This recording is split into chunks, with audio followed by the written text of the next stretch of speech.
dalam sebulan terakhir kita mendengar berbagai isu Menko Polhukam.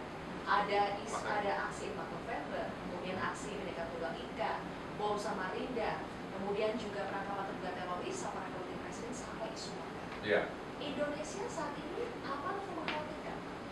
Dari laporan yang masuk ya, baik laporan dari berbagai daerah maupun laporan-laporan dalam rangka indeks kerawanan pemilu, ya, tentu saja harus kita juga dengarkan semua karena sebentar lagi kita akan ada pemilu serentak ya, pilkada serentak pada tahun depan ini.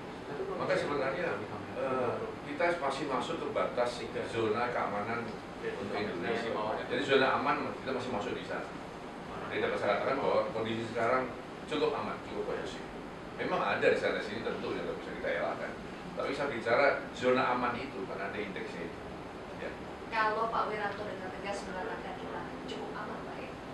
Kalau kita lihat rentetan peristiwa yang terjadi, presiden melakukan semparan politik kemana-mana, polisi juga berulang kali menggelar konferensi pers bersama dengan Panglima TNI. Ini kalau kita terjemahkan ke publik, sebetulnya apakah bisa dipercaya ini aman atau memang ada keadaan yang genting? Nah justru kita menjaga batas keamanan itu, maka banyak sekali kita melakukan satu langkah-langkah komunikasi ya dengan berbagai pihak. Presiden juga berkomunikasi, Menko Polhukam juga demikian, Panglima TNI, para menteri, Kapolri, kita laksanakan komunikasi. Kan dengan komunikasi kita ada satu pemahaman yang sama untuk kita menjaga keamanan nasional. Karena seyogianya keamanan itu tidak diserahkan langsung kepada aparat keamanan. Semua masyarakat itu punya kewajiban yang sama juga untuk membangun keamanan ya, bagi daerah masing-masing, wilayah masing-masing, komunitas masing-masing, dan akumulasinya adalah keamanan nasional. Maka tentu saja ya, anjang sana, pertemuan itu harus dilakukan, bukan kemudian karena genting kemudian melaksanakan itu, untuk menjaga agar zona keamanan ini tidak naik lagi. Dijaga dari apa? Kenapa? Dijaga dari berbagai hal. Ya. Ancaman kita kan sekarang bukan hanya ancaman invasi dari luar negeri, yang itu barangkali sangat tipis kemungkinannya. Ya. Tapi dalam rangka menghadapi proxy war, kemudian asymmetric war, itu ancaman macam-macam saya pikir. Ancaman itu tidak hanya sekarang dari ancaman bersenjata, ada illegal fishing, ya, kemudian illegal logging, human trafficking, narkoba, ya, kemudian aksi-aksi radikal, terorisme, itu semua ancaman-ancaman yang sekarang sedang kita hadapi. Kalau kita lihat peristiwa yang terjadi belakangan, peristiwa 4 November, unjuk rasa besar-besaran, dan ini di depan mata ada peristiwa unjuk rasa lagi Pak, 2 Desember. Apa sebetulnya pemicu dari rentetan peristiwa ini? Apakah memang murni ini karena kasus dugaan penistaan agama kasus Cahayapurnama? Atau sebetulnya menurut Anda ini memang ada pihak-pihak yang sedang mencoba untuk menggoyang keutuhan NKRI? Begini ya, kita akan sekarang menghadapi yang kita sebut dengan unjuk rasa. Tetapi kalau kita tarik ke atas lagi, sebenarnya ini merupakan bagian dari bagaimana kita memelihara keseimbangan antara negara demokrasi dan negara hukum. Ya. Demokrasi dan hukum harus equal, harus sejajar. Tak kala ya, demokrasi itu dengan nafas kebebasan yang diaplikasikan dengan kebebasan yang sebebas-bebasnya dan hukum tidak dapat meredam itu, maka anarkis. Ya, itu bisa terjadi dari apa saja.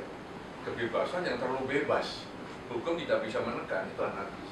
Tetapi kalau sebaliknya, kalau hukum itu kemudian terlalu kuat, ya, menekan demokrasi, menekan kebebasan, yang terjadi adalah apa?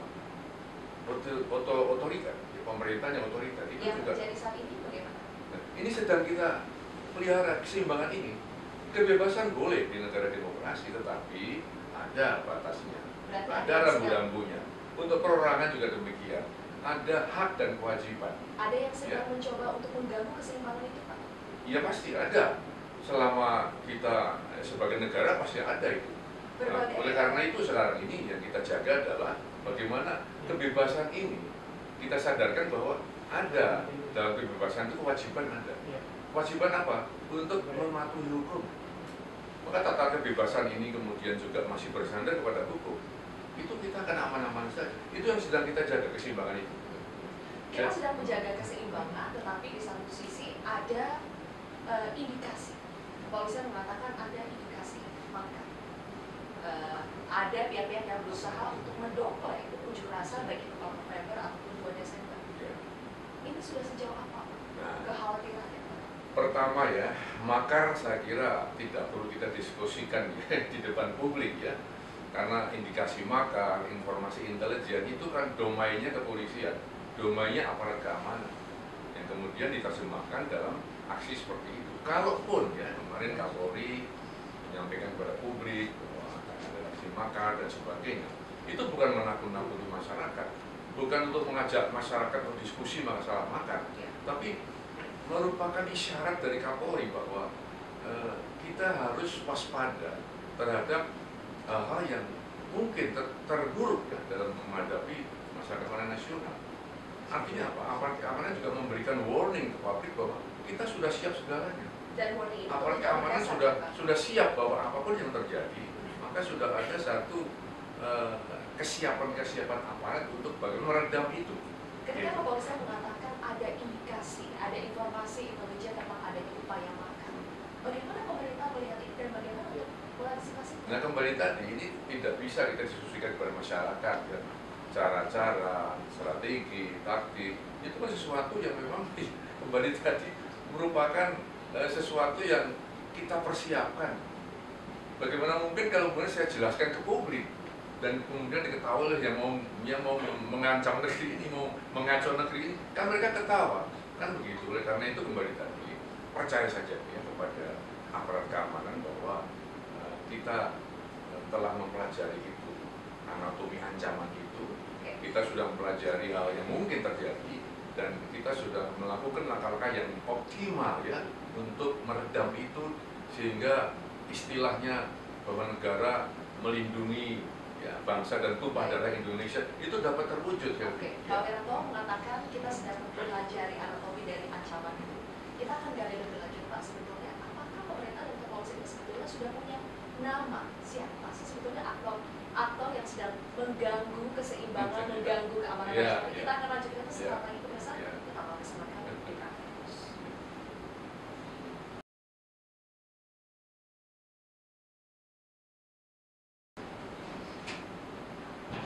Kembali lagi bersama kami di Prime News, masih bersama dengan Menko Polhukam Wiranto. Pak Wiranto, telah terjadi kesepakatan pada akhirnya demo 2 Desember akan dilaksanakan.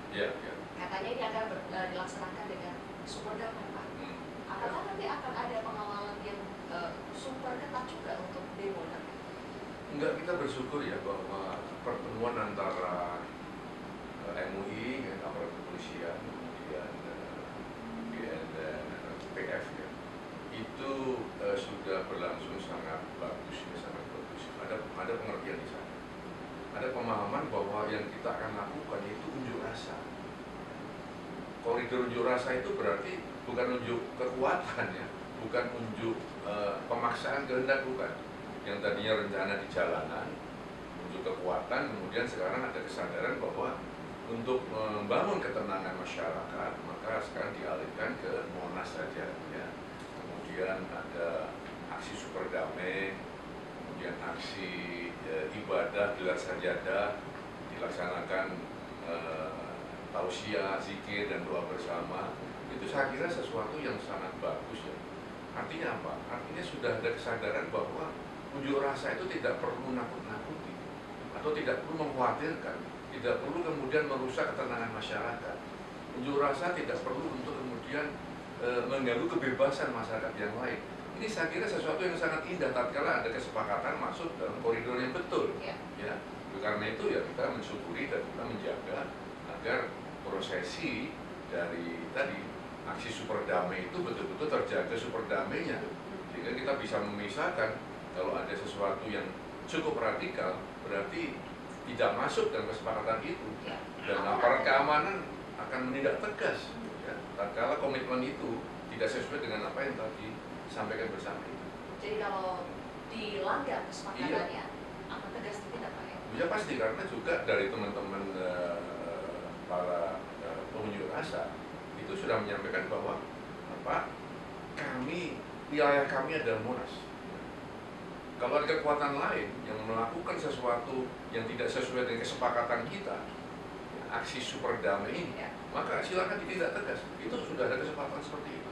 Nah, sehingga kami juga sudah lebih jelas bagaimana kita memilah-milah ya antara unjuk rasa yang memang berorientasi kepada ketenangan, kedamaian, dengan yang niatnya memang buruk tadi. Niatnya buruk ya. Nah, sebelum ngomong soal niat buruk, Pak, kalau misalnya kan menduga ada kelompok radikal, katanya ISIS ini menyusupi demo 4 November dan katanya akan mendompleng demo di 2 Desember. Nah, ini apa langkah pemerintah untuk menghadapi ancaman tersebut? Pertama tentu BNPT ya dengan segala perangkatnya sudah terus memonitor. BNPT mempunyai kemampuan untuk memonitor aktivitas mereka, baik yang pulang dari ISIS maupun yang saat ini ya, merupakan aksi-aksi radikal domestik. Itu mereka tahu, jumlahnya tahu, manusianya tahu, siapanya juga tahu, sehingga terus mengamati itu. Tapi kan bisa saja mereka kemudian membaur ya dengan aksi damai. Oleh karena itu kecuali aparat keamanan, kita juga meminta, menghimbau kepada masyarakat yang ikut aksi damai ini untuk kemudian menyampaikan kepada aparat keamanan kalau ya ada pihak-pihak tertentu yang dianggap mencurigakan, dianggap akan merusak aksi damai itu. Ya, aksi ibadah gelar sajadah, tapi kalau kemudian dirasuki oleh satu kelompok yang akan merusak, ini kan akan merusak semua aksi damai itu. Ya.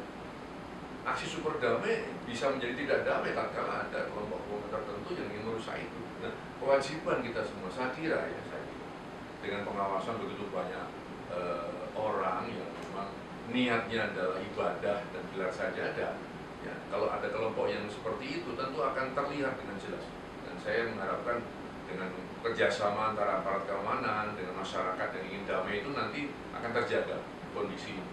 Oke, selanjutnya Pak, apa sebetulnya langkah progresif dari pemerintah ini untuk tadi bagaimana meredam sel-sel ISIS ataupun kelompok radikal lainnya agar ini tidak menyusupi aksi demo yang seharusnya bisa berjalan dengan damai, dan apakah pemerintah sebetulnya sudah menetapkan ada berapa kelompok ini, kemudian apakah ini kelompok yang sama dengan kelompok yang dilakukan makar? Iya, kembali tadi ya, tentu saya tidak mungkin untuk membeberkan keseluruhan kepada masyarakat ya, walaupun kepala BNPT tiap hari ya melaporkan kepada saya mengenai hal-hal yang menyangkut gerakan-gerakan terorisme ini ya, karena memang Indonesia termasuk cukup aktif ya dalam kita melawan terorisme, bahkan tidak hanya terorisme tapi juga kita melakukan interception atau katakanlah kita menyekat dana-dana untuk membiayai terorisme itu. Terbukti pada bulan Agustus yang lalu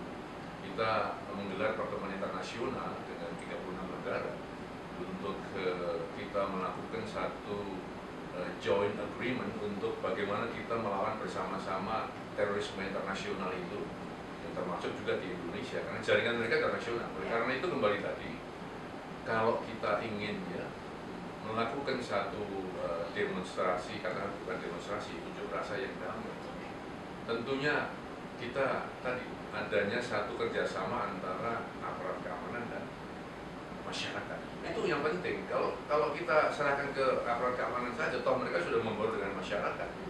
Nah, mata telinga kita sebenarnya masyarakat yang melakukan aksi damai itu. Baik. Dan kita bersama-sama akan mengawasi. Kita akan lanjutkan lagi Pak Wiranto, bagaimana kita bersama-sama imbauan kepada masyarakat untuk tetap tenang, tidak mudah terprovokasi, agar betul-betul nanti unjuk rasa bisa berjalan dengan damai dan kita kembali memperkuat NKRI kita. Iya. Kami akan kembali sesaat lagi.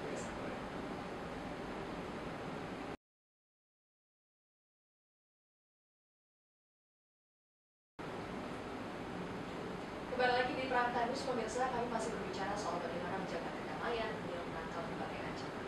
Pak Wiranto, Ketua Umum PBNU meminta agar ormas yang radikal, yang anti Pancasila dibubarkan. Bagaimana follow up dari pemerintah?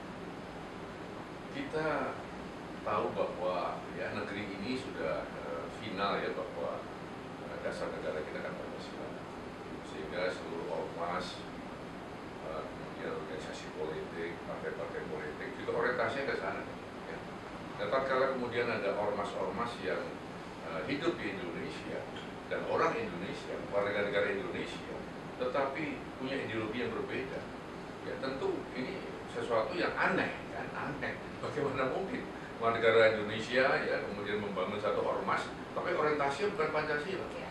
Dan tentu ini perlu kita lakukan suatu langkah-langkah ya, agar paling tidak ya mereka kembali dulu ke sana. Kalau tidak, ya memang dia tidak perlu hidup di Indonesia, organisasi itu.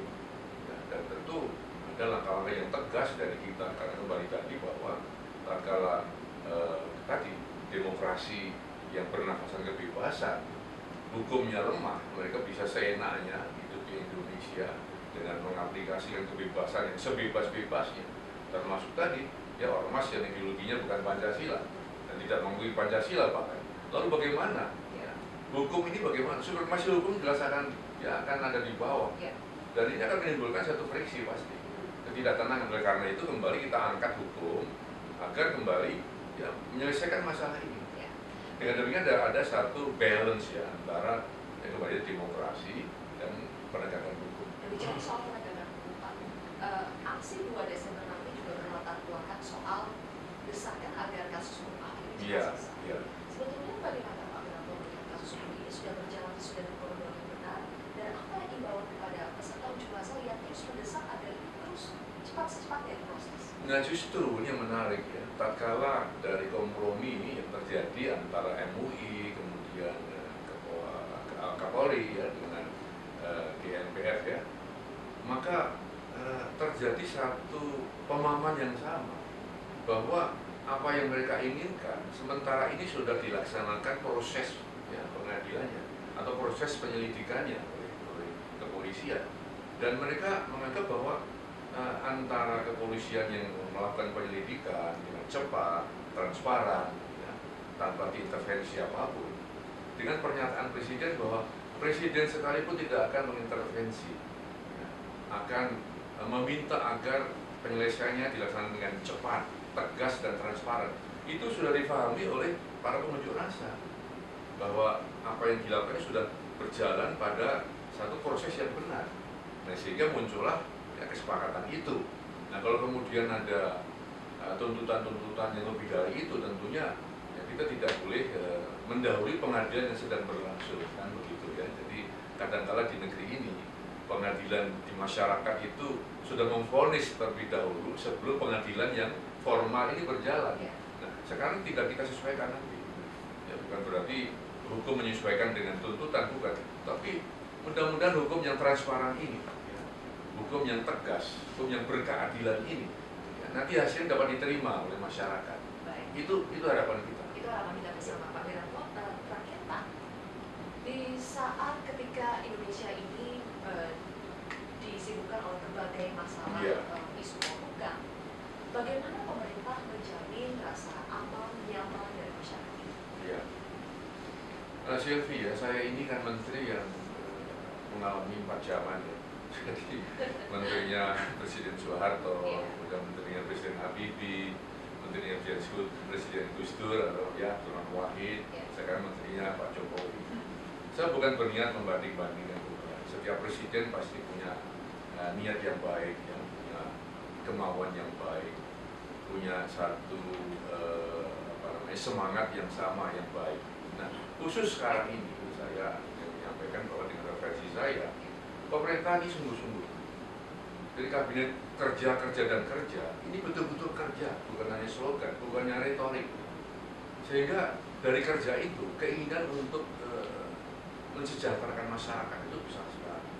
Keinginan untuk membuat masyarakat tenang, aman, tentram itu sangat besar.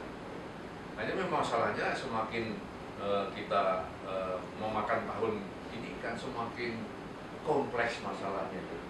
Dinamika lingkungan semakin meningkat, kemudian situasi lingkungan regional dan global juga semakin complicated, sehingga kerjaan pemerintah juga semakin kompleks, semakin berat. Namun demikian, saya yakin bahwa saat ini pemerintah sudah melakukan yang terbaik yang dapat dilakukan. Dan kalau kita melihat hasilnya, sebenarnya hasilnya ya bagus ya. Kondisi-kondisi yang sekarang kita capai ini, apakah itu ekonomi, apakah kemudian sekarang masalah hukum, masalah budaya, masalah pembangunan yang orientasinya kepada kesejahteraan masyarakat lewat pembangunan infrastruktur, terutama di pinggiran, semuanya mengisyaratkan bahwa perhatian pemerintah kepada masyarakat kecil sangat besar. Ya. Oleh karena itu ya sebaiknya nggak usah diusik lagi, biar kita kerja dan kerja, kan begitu. Kita Pak. Jangan ada yang mengusik bagaimana pembangunan NKRI pasti bagus ya Pak ya. Baik, terima kasih banyak Pak atas waktunya bersama kami. Dan demikian tadi pemirsa wawancara saya bersama dengan Menko Polhukam Wiranto. Saya akan kembalikan ke rekan saya,